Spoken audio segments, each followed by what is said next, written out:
Mga kabayan, eto, kakapasok lang na balita. Inanunsyo ng National Bureau of Investigation o NBI na humiling na ang pamahalaan ng Pilipinas na mag-issue ang International Criminal Police Organization o Interpol ng red notice laban kay dating Congressman Saldico. Ayon sa NBI, sa oras na lumabas na ang notice, aabisuhan na ang lahat ng mga bansang miyembro ng Interpol para hanapin at arestuhin si Ko. Dagdag pa ng NBI na wala ng lusot si Saldico, kahit saang bansa siya magtago ay pwede siyang arestuhin dahil isa na siyang undocumented alien matapos kansilahin ang kanyang pasaporte ng Department of Foreign Affairs. Kahapon, sa bisa ng search warrant, muling hinalughog ng NBI ang condo unit ni Ko sa Global City sa Tagiga. Nakapaloob sa search warrant na mula sa Korte Suprema na may kapangyarihan ng NBI na pwede lang distrongkahin ang mga bolt ng dating mambabatas at pwede nilang kumpiskahin ang mga pera at mahalagang dokumento na itinatago ni Ko para makatulong sa isinasagawang investigasyon kaugnay pa rin sa pagkakadawit ng mambabatas sa maanumalyang flood control project sa bansa. Dahil dito, ibinunyag ng NBI na may nakuha silang mga mahahalagang dokumento sa condo unit ni Ko kung saan ay maituturing na malaking ebidensya ito. Ganun pa man, hindi muna isinapubliko ng NBI ang naturang ebidensya at dokumento para hindi makaapekto sa isinasagawang investigasyon sa kaso. Nasaan si Saldico? Ilang buwan na yang tanong pero wala pa rin kumpirmasyon. Hindi umuwi si Ko simula pa noong Hulyo nang magpa-check up abroad hanggang sa masampahan na siya ng kasong graft at malversation kaugnay sa umano'y maanumalyang proyekto kontra baha sa Oriental Mindoro. Ang sigurado lang ngayon, isa na siyang pugante. Idineklara ito ng Sandigan Bayan 5th Division dahil ayon sa kanila, sadyang umiiwas sa paglilitis si Ko. Iniutos din ng Sandigan Bayan sa Department of Foreign Affairs na agad kanselahin ang kanyang passport. Ayon sa Sandigan Bayan, may sapat na ebidensyang alam ni Ko ang kanyang mga kaso. Kabilang sa basihan, ang hindi niya pagsunod sa utos ng Kamara na umuwi ng bansa matapos kanselahin ang kanyang travel clearance. Sa halip na umuwi, nagbitiw pa raw sa pwesto ang dating Ako Bicol Party List Representative. Hindi rin daw sumunod si Ko sa sabina at walang isinumiting kontra sa laysay. Binanggit din ng korte ang mga pahayag ng abogado ni Ko na babalik lang daw ang dating kongresista kung matitiyak ang kanyang kaligtasan o kung bibigyan ng house arrest o bail na itinuturing na malinaw na pagpapakita ng pagtaka sa hustisya. Dahil pugante, hindi pwedeng humingi ng pabor o proteksyon mula sa korte si Ko hanggat hindi siya sumusuko alinsunod sa Fugitive Disentitlement Doctrine. Bawal din siyang maghain ng motion sa pamamagitan ng kanyang abogado para ipabasura ang kaso o humiling ng temporary restraining order. Una nang sinabi ng DILG na posibleng nasa Portugal si Ko. Inutusan na ni Pangulong Bongbong Marcos ang DFA at PNP na makipag-ugnayan sa mga embahada para matuntun si Ko. Hi, good afternoon, Kongs. Balikan ko lang po ulit yung BICAM, sorry. It's good that you mentioned na yeah, clear naman yung stance ng House leadership, but I'm curious about yung sabi po ni Kong Mika about having to operationalize how to live stream the BICAM. What is there to operationalize and how far along are we po? Kasi baka mamaya it will come down to like logistical challenges kaya hindi ma-live stream. So what does that mean po?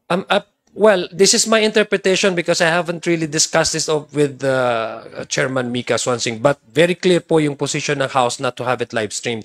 Balikan ko lang yung explanation ko. I think para sa akin, this is my humble opinion, we don't need resolution to be adopted to direct the BICAM to have it live stream. I think with what she meant by operationalizing, again, I could be wrong, no? I could be corrected by Chair Mika, but what my take on that is the BICAM kasi they can actually adopt their own rules, and how they would proceed with the deliberation, no? Pwede naman sila. So I think that's one. Maybe they can agree on, because the BICAM does not only decided by one party or the House alone. Halimbawa, ang gusto ng House is mag-livestream, pero ang counterpart naman natin, halimbawa, ang Senado, I'm not saying na ayaw nila, pero if dapat mag-agree. Halimbawa, ayaw ng Senado. So, hindi talaga siya magkakaroon ng ganong klaseng for reform or proposal. So, it has to be mutually agreed upon by both contingents. And then yung next po, kasi yung mga civil society watchdogs po, hindi lang yung pag-livestream ng BICAM yung demand nila. Pagdating sa BICAM deliberations, what they want also is una, i-disclose lahat ng proponents ng mga projects. Pangalawa, i-disclose yung total amount of allocables per congressman. Pangatlo, i-disclose then line-by-line amendments. How open is the Committee on Appropriations on this? Alam nyo, nung first, we already welcome and in fact encourage all civil society organizations to be part of the process of the budget deliberation. Do you remember? Umuupo po sila. In fact, sila po yung nagsasuggest din nga po sila. No?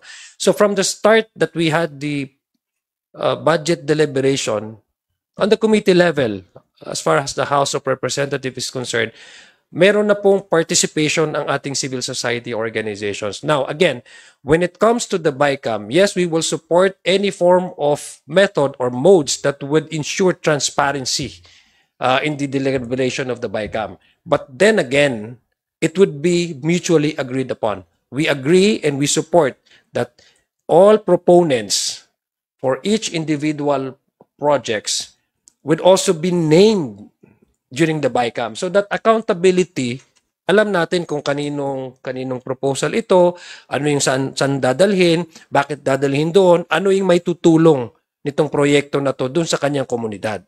So, pagdating sa transparency, very, very consistent po ang House dyan. Again, it would be mutually agreed upon by both contingents.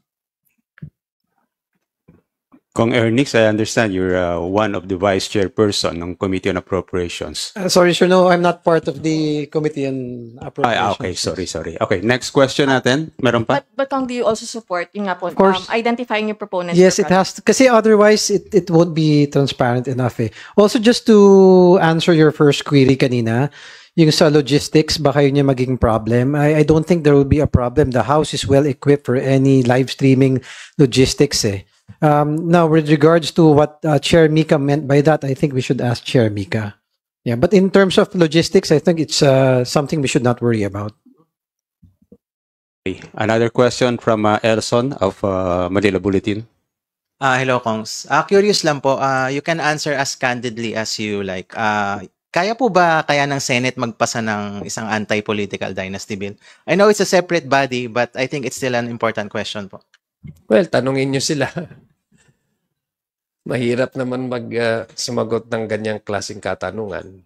So I think it's for the Senate also to answer. What about you, Kong Ernix? Ako, personal take ko, siguro we should be open. Ayokong isipin na hindi or oo agad, but I think each public servant ngayon is very open to, what the public needs and for real change for the government to happen.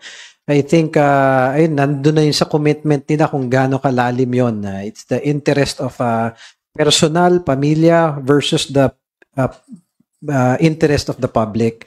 So siguro doon natin masusukat yung dedication ng each public servant in terms of the anti-dynasty bill. Thank you po. Meron pa ba na gusto magtanong? Yes, Marian? Pa-clarify lang kung Adyong, sorry ulit dun sa travel clearance niya, no? Sabi niyo po kanina, may ongoing investigation and the fear of the public, some of the names mentioned already may use this trip as a way to evade investigation. So you're saying na maaring ginagawa o itong hiling ni Pulong na travel clearance is para po tumakas doon sa investigation? I'm not saying that he will do that. All I'm saying is the fear of the public that this may be used as a way to evade investigation and accountability, which is basically what many of us do share. That's apprehension is valid. Okay, no more? Some more questions? O kung wala na, siguro, pasalamatan natin ang ating mga resource persons, Congressman Adjong and Congressman Ernick, sir. Maraming salamat po sa inyo. Kami po ang dapat magpasalamat. We would like to thank our media friends for joining us. Alam ko po, very short notice ang pagbibigay sa inyo. So we really do appreciate you coming over and join us in today's press conference. Yeah, again, thank you sa ating friend from the media. Ako lang just, parang maganda naman na message na, it's almost Christmas. Huwag nating kalimutan yung importance ng, Pasko.